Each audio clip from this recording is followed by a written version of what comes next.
BPD 傾向の人は生きてくるだけでも大変でした。なんとか生きてはきたけど、人生がとても辛いです。そこから抜け出すために必死で、時に激しい行動になってしまいますが、そこに悪意はありません。そこにあるのは見捨てられ恐怖です。この激しい行動をお試し行動だと説明する人も多いですが、確かにそういう一面もありますが、お試し行動と捉えると、何甘えているんだという気持ちになってきてしまいます。お試し行動というより、生き延びるための手段です。仕方なかったんです。本人も周りも理解が必要です。こんにちは、自分探しイズムです。私はアダルト・チルドレンについての電子書籍作家で、現在のところ5冊中2冊でベストセラー1位を獲得しました。興味のある方は読んでみてください。概要欄にリンクを貼っておきます。今日はボーダーラインパーソナリティディソーダー BPD、日本語にすると境界性パーソナリティ障害的な人について話します。的な人です。的な人というのは線引きは曖昧ですが、 BPD 傾向のあるアダルト・チルドレンというニュアンスで見ていただけたらと思います。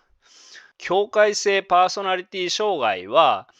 乳幼児期の愛着不安や感情の不安定さや見捨てられ不安や対人関係のトラブルを引き起こすという点があることが多いので、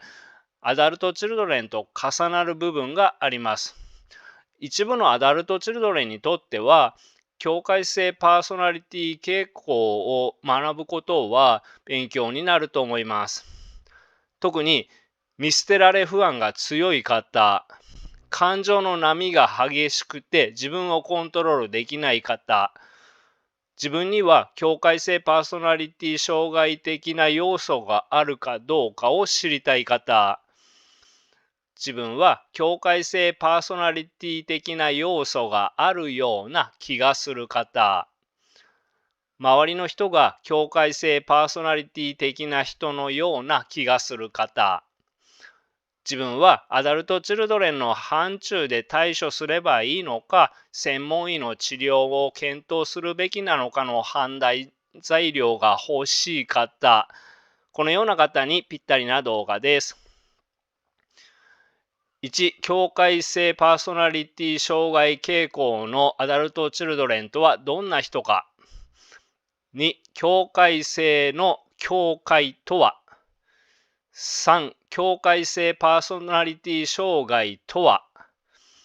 4、パートナーが境界性パーソナリティ障害的だったら。5、ポイントの振り返りと補足。6、すぐにできること。このような順番で話します。境界性パーソナリティ傾向のあるアダルト・チルドレンとはどのような人かということから話します。手のつけられない小さい子供をイメージすると分かりやすいかもしれません。パートナーとか気を許せる人に完璧な母親を求めます。付き合う前や付き合い始めは自己防衛でおとなしくしていることが多いです。でも付き合いだしてからある日を境に激変するといった感じです。完璧な母性愛を求めるのは、親によって満たされなかった甘えの欲求を満たしたいという側面もありますが、もう一つ大事な側面は安心感を必死で求めています。つまり完全な愛情や安心を得るためにどうにかして相手を操作しようとします。そのための手段は泣いたり攻撃的になったり脅したり自分を傷つけたりと何でもします。でも周りの人はこのような人を安心させてあげられるような完璧な母性愛など挙げられません。すると、激しい怒りをぶつけてきます。ひどくなると、暴力的な行為もします。ここまで来ると、欲しいものを得ようとしているというよりは、強要です。強要します。小さい子供のように、一回怒りのスイッチが入ってしまうと、別のことへ関心を切り替えるのがとても苦手な人たちです。そして、他者の言動などを正確に判断するのが苦手です。つまり、相手の立場からものを見るのがとても苦手です。だから手がつけられなくなるほど暴れます。おとなしく人を信じられないのも本当のその人だし、見捨てられ不安で怯えているのも本当のその人だし、激しく自己否定をしているのも本当のその人だし、激しく激怒するのも本当のその人だし、いろいろな面を持っています。次に、境界性パーソナリティ障害という名前についても触れておいた方がいいように思います。境界という言葉が入っているので、アダルト・チルドレンの特徴の一つでもある、自分と他人との境界が曖昧という意味の境界と勘違いする人も多いですが、この境界とは違います。アダルト・チルドレンの境界が曖昧というのを簡単に説明すると、例えばアダルト・チルドレンは誰かが怒っていると自分が悪かったような気になったり、誰かがそっけない態度をすると自分が何かをしたからだと感じたり、他人の機嫌に敏感に左右されやすい傾向があります。他にもパートナーが不幸だと自分のせいだと感じたり、同僚が会社を辞めたのは自分のせいだと感じるかもしれません。あるいは SNS などでいちいちそれは間違っていますよと口出しをしてしまうとか、悩んでいる人にいちいちこうするといいですよと絡んでしまう人もいるかもしれません。このようなことがアダルト・チルドレンは自分と他人との境界が曖昧と言われる理由です。そして境界性パーソナリティ障害の方もやはりこの自分と人との境界を無視するという面もあるので、なおさら境界性という名前の意味を自分と他人との境界がわからない人たちという意味だと勘違いしてしまう人が多いように思います。でも、境界性パーソナリティ障害の境界性という名前は昔ついた名前です。今の意味とは合っていません。なので、名前にこだわると、つまり境界にこだわると意味を見失います。間違えます。簡単に説明すると、昔は大まかに分けて統合失調症など妄想や幻覚などが出る精神病と、幻覚などはないけど不安やうつ状態などで苦しむ神経症との2つに分けて考えられていた時期があったようです。でも BPD の人は精神病にも神経症にも当てはまらず、その2つの境界領域にいるように見えたので、境界性という名前になったようです。つまり名前の由来は、精神病と神経症の境界にあるというところから来ています。でも、今ではもう神経症という言葉は消えつつあるし、精神病と神経症の境界というよりは、見捨てられ恐怖とか、抑えきれない激しい怒りとか、情動の不安定さなどが重要視されています。次に、境界性パーソナリティ障害についてです。最初に BPD 傾向のアダルト・チルドレンとはどんな人かをざっくり話しましたが、今度は境界性パーソナリティ障害をもっとはっきりと見極められるようにしてしまいましょう。DSM というアメリカの精神医学会が作成している精神疾患の診断と統計マニュアルというのがあります。こういう症状の人はこういう病名ですと書いてあるマニュアルです。これは全員ではないにしても世界中の精神科医が使うので、診断名が世界的に統一されるマニュアルです。これによると、以下の9項目のうち5項目以上が当てはまると境界性パーソナリティ障害にあたるとされています。ご自身やもしくは身近な人に当てはまるかどうか考えながら見てください。では9項目を紹介します。1、見捨てられ不安。パートナーなどに見捨てられることを極度に恐れます。極度です。パートナーがちょっと趣味や友達付き合いなどで離れただけで、あるいは LINE の返事が遅いだけで、もう嫌われたのではないか、もう自分に飽きたのでは、と過剰に不安になってしまいます。そこで束縛やスマホのチェックや監視のような行動をとるかもしれません。あるいは返事が来るまで何度も LINE を送ってしまうかもしれません。2、理想化とこき下ろし。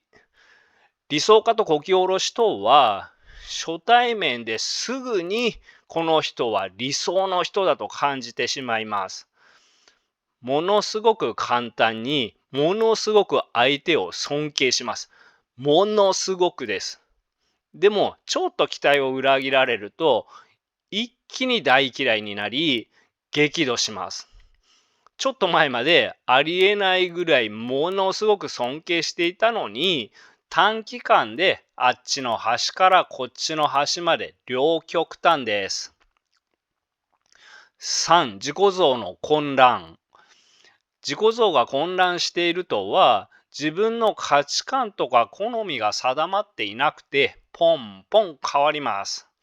ついこの前は、一生をかけてこの仕事を極めると言っていたのに、1週間もしないうちに、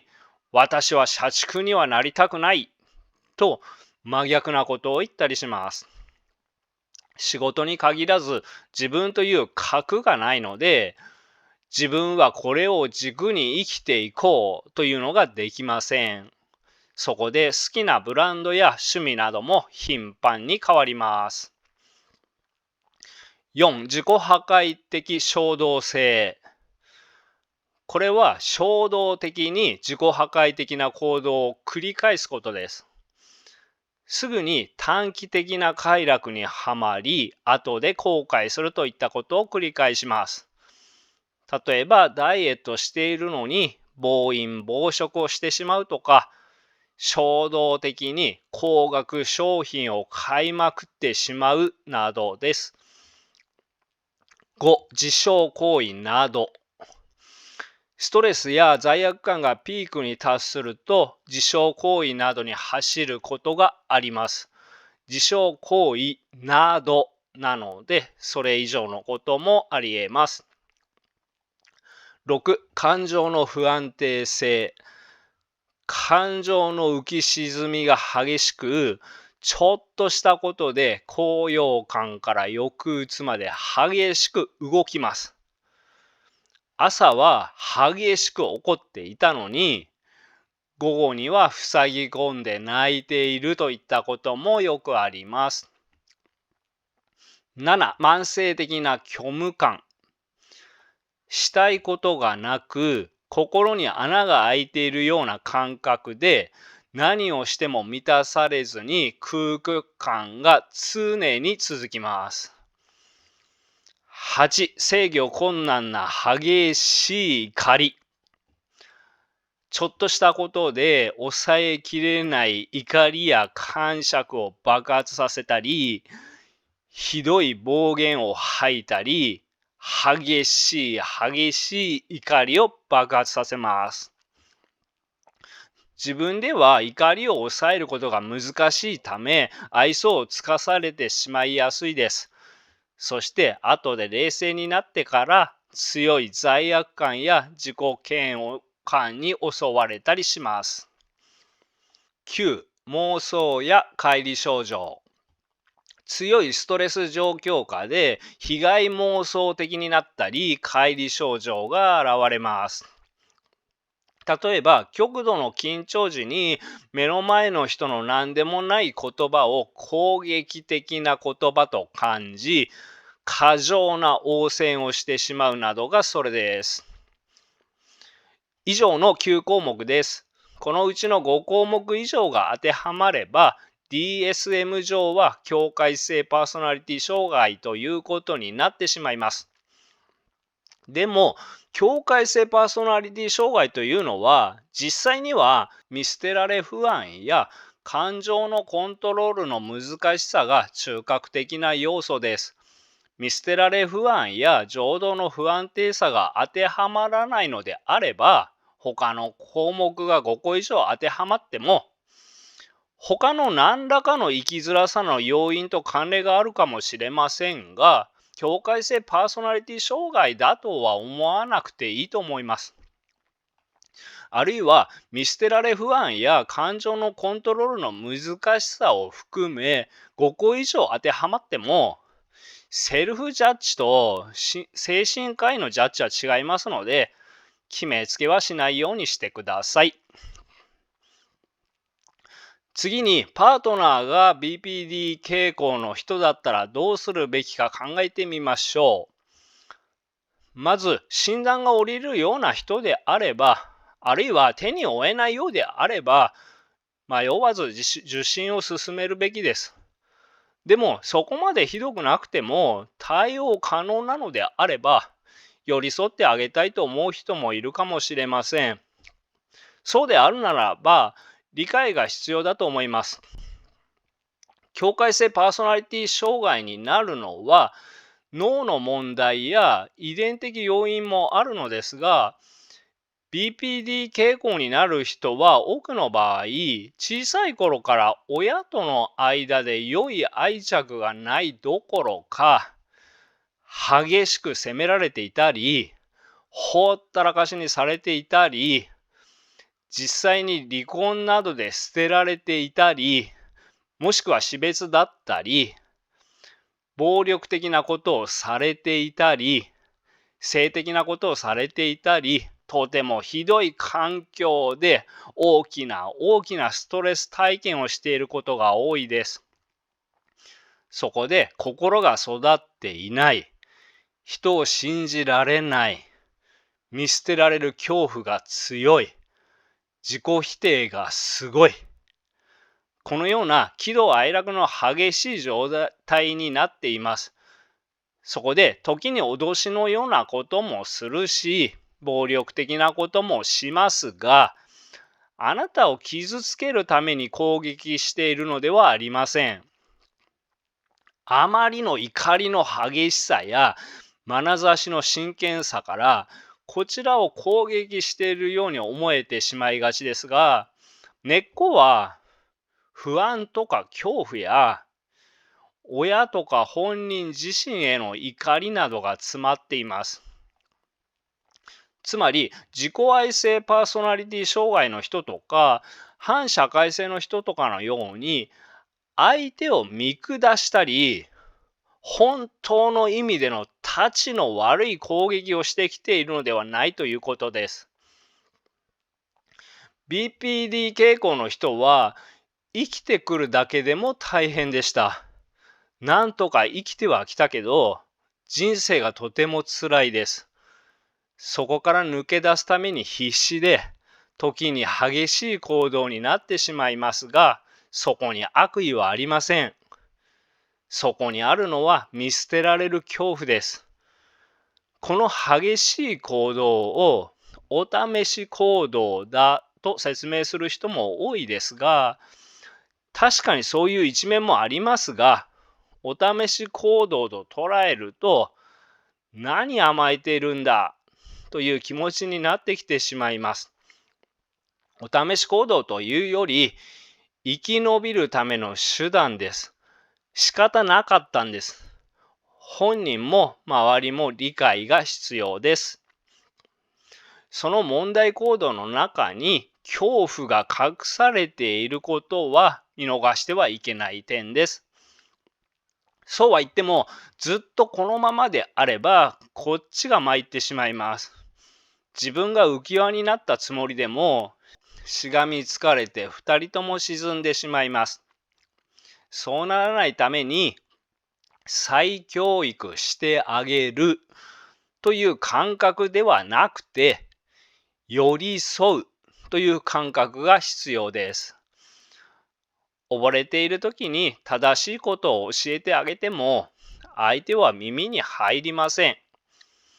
小さい頃に大きな心の傷ができ、その後も傷つけられながら生きてきたことにより出てしまう言動を理解し寄り添うことが先です。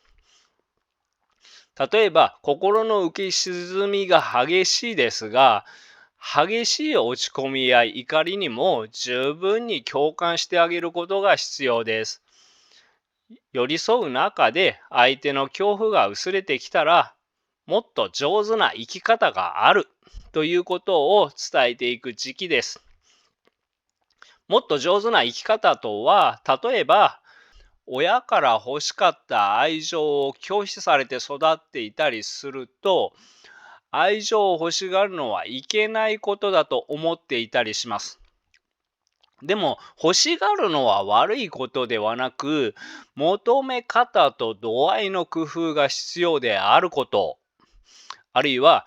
激しい自己憎悪は内面化した毒親の声であることを理解し、毒親を自分の心の中から追放すること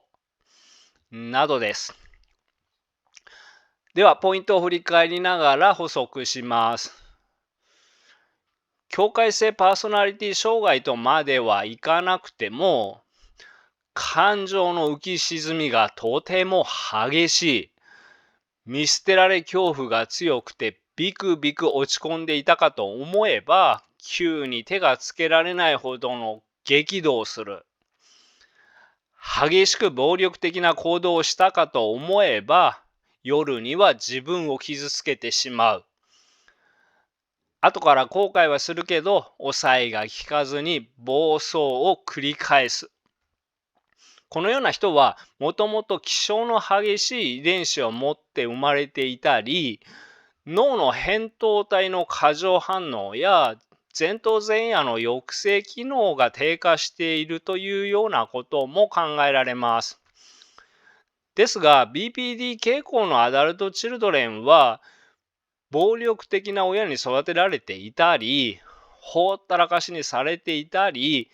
死別を含む見捨てられ体験があったりなど、とてもひどい環境で育ってきている人が多いです。とてもひどい環境で育っているので、親との間で良い愛着が築けていなくて、見捨てられ不安がものすごく強いです。今、見捨てられ不安と言いましたが、私は見捨てられ不安という言葉は合っていないと思っていて、見捨てられ恐怖の方が合っていると思います。それほど見捨てられることが怖いんです。だからそのような前兆に感じられる寂しさを感じたり、恐怖が刺激されると激しく怒り狂います。また BPD 傾向のアダルト・チルドレンは愛されて育っていないので、心が成長していないというのもあり、小さい子供のように自分の欲求は完全に満たされて当たり前だというような感じ方をしています。そこで例えば、私はこんなに寂しいのにすぐに電話をしてこないなんてパートナーはひどいと感じ、それだけではなく怒りがメラメラ湧いてきて抑えが効かなくなります。5歳児が激しく怒るような怒り方ですが、自分にはその権利があるという感じ方をしているので、暴力もするし、生きていても仕方がないみたいなことを言って脅すし、実際に自分を傷つけたりもするし、様々な方法で相手を操作しようとします。周りの人はどうにかしてあげたくても、本人は5歳児のように自分が望むものを全部もらって当たり前と思っているので、どうにかしてあげることがとても難しいです。その結果、パートナーは恐れを抱くし、怒りも感じるし、逃げたくなるかもしれません。でも最初はとてもおとなしくて、とても魅力的な人が多いです。見捨てられ不安が強い女性は大抵魅力的に振り舞います。好かれようとして演技で魅力的に振る舞っているのではなくて、怯えているのが一部の男性には可愛く見えたりします。それが急に人が変わったかのように甘えが出てくるので、びっくりしてしまう人が多いです。激しく暴力を振るうし、いろいろな方法で操作的に行動しますが、このように振る舞うのはパートナーを傷つけたいからではありません。BPD 傾向のアダルト・チルドレンは全く愛されていないので、怖くて怖くて怖い地獄の人生からなんとか逃れようとして、このように行動することしかできないんです。悪い人ではありません。ただ、レベルにもよりますが、手に負えない人も多いと思います。手に負えない場合は、受診を勧めることをお勧めします。BPD 傾向のアダルト・チルドレンは、ここまで強調してきたように、見捨てられることへの恐怖と、それに刺激されて抑えが効かなくなる激しい怒りが中心的な特徴です。でも、これらの奥に情動の不安定性という問題があります。感情をコントロールする力が育っていない、あるいはひどい環境で育ってくると脳が萎縮することがあるので、感情のコントロールが苦手な脳になっているのかもしれません。そこで感情の波が激しいんです。まるでジェットコースターのように短期間で上がったり下がったりします。例えば情動の不安定性があって、その上で相手に批判されたとすると、一気に見捨てられる恐怖が発動するのもうなずけます。あるいは情動の不安定性があれば、急に激しく怒りになりやすいというのも分かりやすいです。他にも9項目で挙げた理想化とこき下ろしも、自己像が混乱していて自分の価値観と好みが定まっていなくて好みがポンポン変わるという問題も、自己破壊的衝動性も、共通点は情動が不安定ということです。そのことを知っておくことはとても大事だと思います。BPD 傾向ではなくて、本格的に診断が下りるような方は、BPD 治療に長けている心理療法は、弁証法的行動療法、メンタライゼーション、スキーマ療法などがあります。診断が下りるほどではないけど、境界性パーソナリティ障害的な傾向がちょっとあるという方は、情動をコントロールできるようになることが一つの鍵です。脳は恐怖などを司る扁桃体のように感情とか感覚で動いているものと言葉や理屈で動いている部分とかあります。BPD 傾向の人はおそらく感情とか感覚で動いている部分が強すぎて理屈で整理して物を見る部分が弱い状態だと思われます。脳は恐怖を感じるところが働きすぎると言葉や理屈で動く部分はほとんど働かなくなります。だから訓練して働かせる必要があります。マインドフルネスは今この瞬間の感覚をただ観察する練習ですが、これは情動をコントロールする訓練にもなります。激しい感情に支配されにくくなり、衝動的な行動ではなく、自分で自分を操縦する力が生まれやすくなります。他にも、怒りや恐怖のスイッチに気づけるようになるように、自分の思考や感情を記録し、自分の思考や感情のパターンを理解するワークも有効です。では、すぐにできることのコーナーですが、このコーナーは動画の一番最後にその日話した内容の中ですぐにできることを考えてから終わることにしています。今日の内容のすぐにできることは、情動が不安定になりそうな時に抑える方法を考えておこうです。人によっては深呼吸が有効だったり、自分が安心できる場所に移動することが有効だったり、氷水や冷たい水で手や顔を洗うことが有効だったり、音楽を聴くことが有効だったり、誰かと話すことが有効だったり、自分自身と話すことが有効だったりします。自分なりの方法を探しておきましょう。また、境界性パーソナリティ障害傾向の方には、先ほども言いました通り、マインドフルネスがおすすめです。